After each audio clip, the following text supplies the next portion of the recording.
Hey guys, Rob with One Stop Tech Shop here. I'm just going to do a quick review of this new gaming computer that I've completed.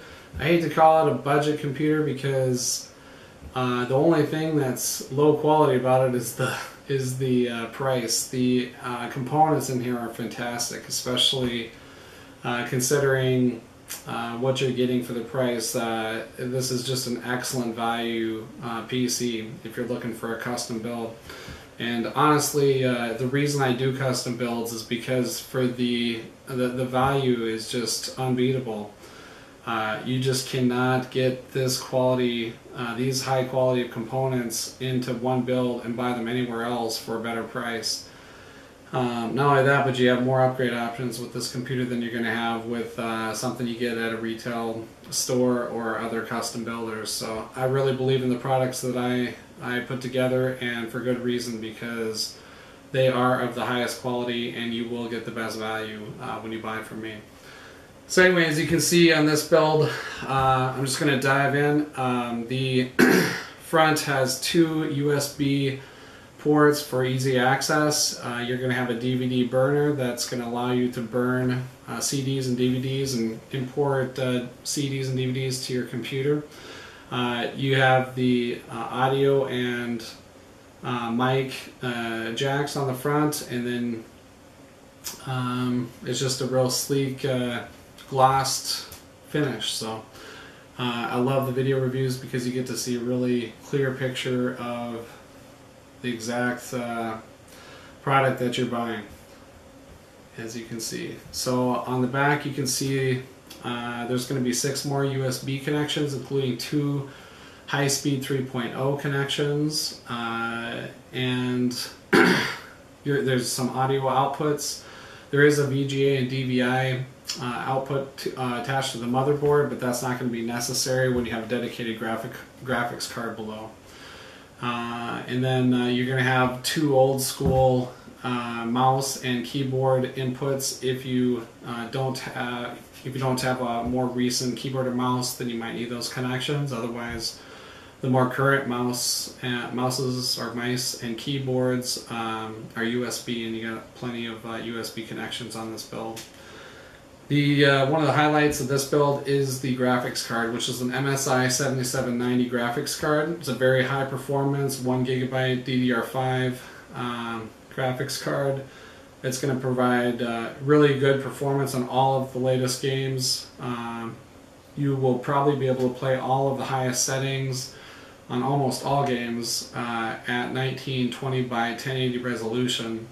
The only exception would be like Battlefield 3 and some other higher, more demanding games. If you have a lot going on, you're going to need a more high-performance graphics card, but at this price you're not going to get any better in terms of pure performance for the 7790.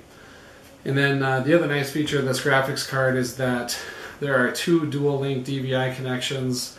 The 2 dual-link DVI connections is important because you can run 2 high-resolution display monitors concurrently if you wanted. So you could have 2 2560 by 1600 monitors attached to this computer, which is a fantastic option in this price range. It's pretty difficult to find. Most graphics cards are only going to have 1 dual-link DVI adapter or dual-link DVI connection and back, and you're going to have to get an adapter to run 2 high-resolution displays, and the adapter alone could cost $100. I mean, this entire computer costs $595, so you're just not going to find a better mix of components in this price range anywhere. And then obviously the meat and potatoes of the computer, you got the Core i3-3240 processor. It's a dual core processor with hyper-threading, which is going to add some performance depending on what applications you're running. The dual core processor, while it's high performing at 3.4 gigahertz, it's also going to be very energy efficient. So in this price range, that is an excellent processor, especially when paired with the 7790 graphics card.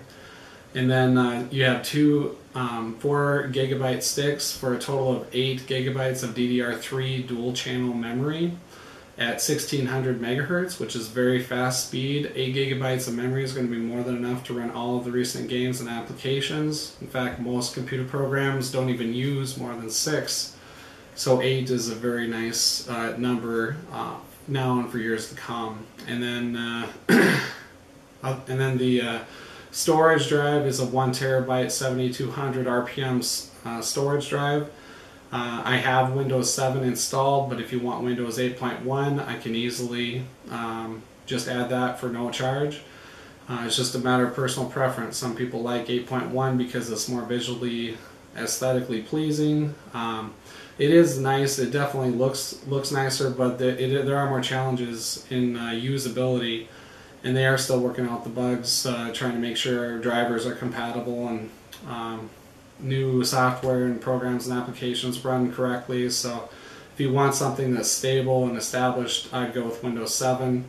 If you want something that looks nicer and you're willing to learn a new system, then I'd go with Windows 8.1. But again, either one is fine with me. It's your computer.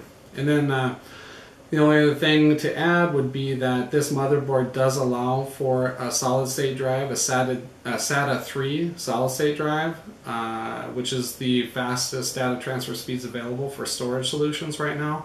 So if you are interested in upgrading to a solid-state drive, just let me know. You can shoot me an email and I'll provide you with some upgrade options. Anyway, that is the build. If you have any questions, as always, please feel free to email me whatever questions you might have. If you liked the video, please go ahead and click the like button. I would greatly appreciate that, and I always appreciate taking the time to watch my videos. So again, this is Rob with One Stop Tech Shop signing off. Thanks, guys.